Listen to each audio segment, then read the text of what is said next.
Did the committee get it right? What's going on, everybody? Welcome back to College Football Talk with Peter Burtnett, and that is the question on everybody's mind. Some people in Tuscaloosa or maybe in SEC country are probably a little bit more confident that the committee did get the decision right by putting the Alabama Crimson Tide at number 4, while people in Tallahassee and kind of around the state of Florida and maybe even ACC fans and some fans across the country, regardless, think that the Seminoles were the deserving team. But in this video, you've probably heard the talking heads already. You've probably seen ESPN's coverage of this final college football playoff rankings. But I'm going to give some of my thoughts, some takeaways from conference championship weekend, and also dive into a little bit of what these matchups are. And I think both matchups are probably the best matchups that we could have gotten in the college football playoff. But if you go on to enjoy this video, please feel free to leave a like, consider subscribing to the channel, and turn on those post notifications so you're always up to date whenever I post. So here we go. The weekend started Friday night with Washington defeating Oregon. The Huskies were able to establish a little bit of an early hold on the game, but actually quite a bit of a hold on the game. I think going up, 20-3, they kind of distanced themselves from Oregon. The Ducks come flying back into that game, end up making it a really good ball game, down to the wire once again. I think the third straight year that this game, or third straight matchup over the last 2 years that this game has gone down to kind of right down to the final possession type of game, decided by 3 points, 3 or 4 points. So another highly competitive game. The Huskies come out on top, and by that result, solidified their status as one of the top 2 teams. At that point, they were number 3, with Georgia being number 1, but it ended up being top 2. Then you go early Saturday, the early window, and the only game that really had an impact on the college football playoff was Texas, and boy, did the Longhorns make their case in a big way. I think, they were very much, win and you have a decent shot to get in. You probably need some help. But the way that the Longhorns just completely dominated that game, it was a huge game for Quinn Ewers at quarterback. The defense showed up as well. We're able to really shut down Oklahoma State's running game, led by Ollie Gordon, who has kind of burst onto the scene this year. And they took care of business. They got the job done, and they... I've obviously had that win over Alabama from earlier in the season as well. And sure, they had a loss to Oklahoma, but an Oklahoma team that finished 10-2. So I think that certainly wasn't big enough of a blemish to keep them out. I think Texas was very deserving. And then skipping ahead, I'll go over the SEC game a little bit more by itself. You had Michigan taking care of business, handling Iowa, pitching a shutout. The offense held the field goals a few times, but were able to get everything they needed to get done to finish off the Big Ten championship. And obviously, because of that result in the SEC championship game, solidified themselves as the number 1 team. Throughout the season, though, if you've watched this channel, you've heard me say that I thought that team was the number 1 team in the country. And while I did think the Buckeyes would be able to pull an upset there, I think, obviously probably a little bit of Buckeye bias factored in there, but really throughout the season, they had their ups and downs, and obviously had a lot to deal with having Jim Harbaugh suspended. But the Michigan Wolverines proved, I think, that they are the best team in the country. They still got to go out there and prove it on the field in terms of being able to lift that championship trophy, but in terms of being ranked number 1 heading into the playoffs, they're very deserving of that number 1 spot. So 1 and 2 are easy, Michigan and Washington. I think because of the top 25 wins, there's a little bit of maybe thoughts of maybe Washington can jump the Wolverines, but I think the committee very much got 1 and 2 right. And then it came down to the SEC championship game. Florida State looked rough again in a win over Louisville in that late window as well. But Alabama, similarly to Washington, kind of, the game was different, but they were able to pull out to a 10-point lead and really just kind of held the Bulldogs at arm's length. They had some big plays in that game. The Crimson Tide did. Big passes and runs, especially from Jalen Milroe at quarterback, some catches by Jermaine Burton and Isaiah Bond. A really good game, and obviously the Crimson Tide defense showed up big time against the Bulldogs, and they showed that they beat the number 1 team in the country, the team that the committee had at number 1 for the last couple of weeks, and a team that had won 29 in a row heading into that. So that was a huge win for Alabama, and they, I think, because of that, were able to solidify their place. But the question again was, top 2 teams are clear. If this was a BCS year, it would have been pretty obvious that it would be Michigan against Washington playing for the championship. But that was 10 years ago now, the last time that we had that, 2013 season, 2023 now. And so it came down to really three teams. I know ESPN kind of billed it as the Bulldogs having a chance. I didn't really ever think they would be, and that even showed by them being at number 6 in the final rankings. But it really came down to Texas, Alabama, and Florida State. That would be the final order. I think Texas had an ultimate trump card. Like, you got to value the head-to-head.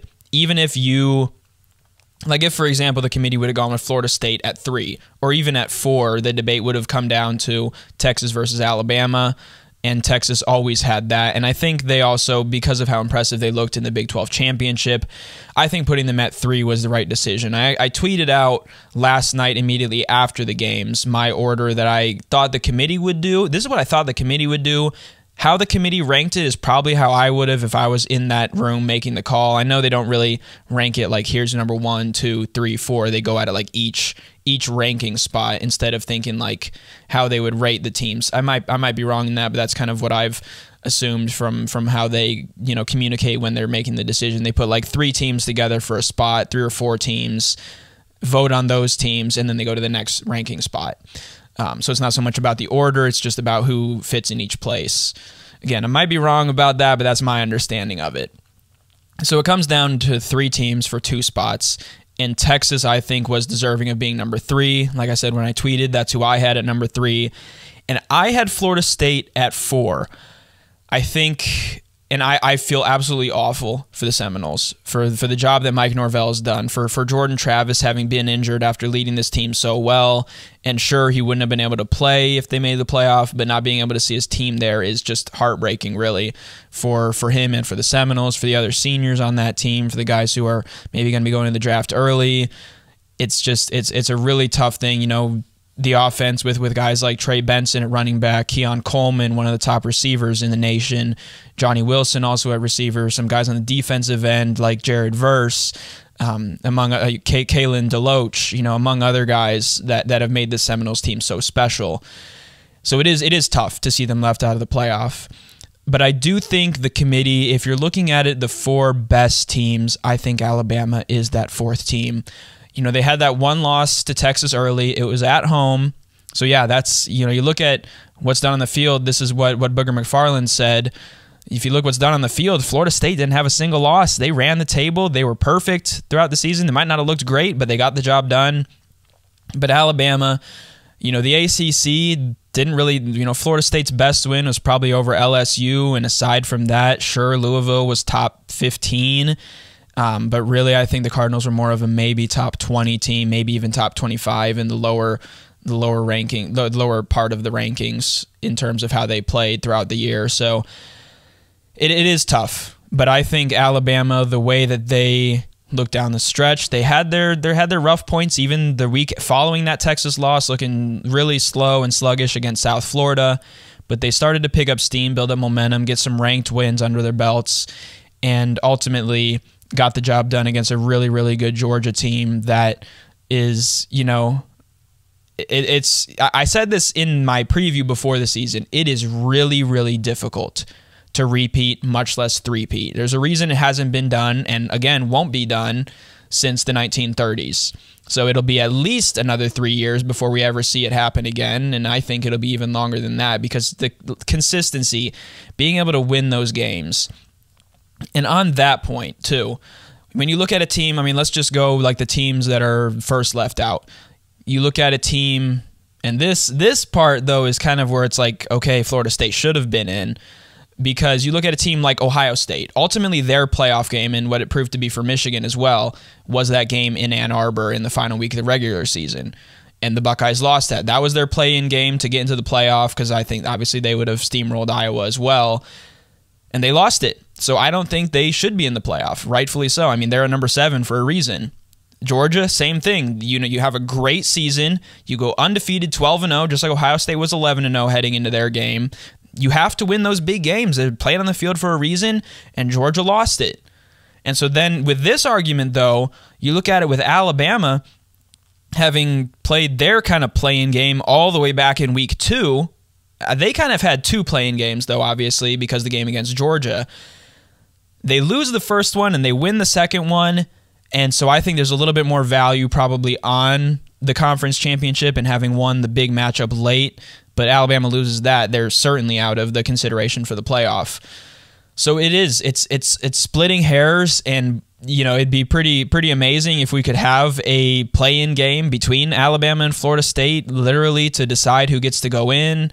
But I think ultimately it came down to how the Seminoles have looked down the stretch run of the regular season and the conference championship game, obviously in large part due to the injury to Jordan Travis. So that's what makes it really tough too. Like if this team was at full capacity and it started to kind of slow down a little bit, then that decision makes more sense. But it ultimately, I think it's the 4 best teams. I think Michigan versus Alabama is going to be an incredible matchup at the Rose Bowl. You get a Big Ten team out there.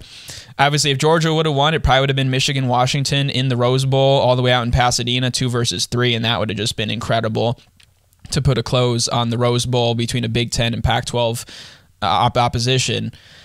But it's tough. But I do think that it's the 4 best teams, and Washington, Texas, honestly, to me, looks like a really, really exciting matchup too. 2 really good offenses, 2 good quarterbacks, and 2 defenses that I think, I think Texas probably does get a little bit more credit than maybe Washington does for their defense, but I think both defenses are really solid as well, and I think that matchup should be a really good one. I think Michigan and Alabama are matched up well. Both teams are incredibly physical. Both have really strong defenses. Both have offenses that can move the ball really well, both running and at times passing.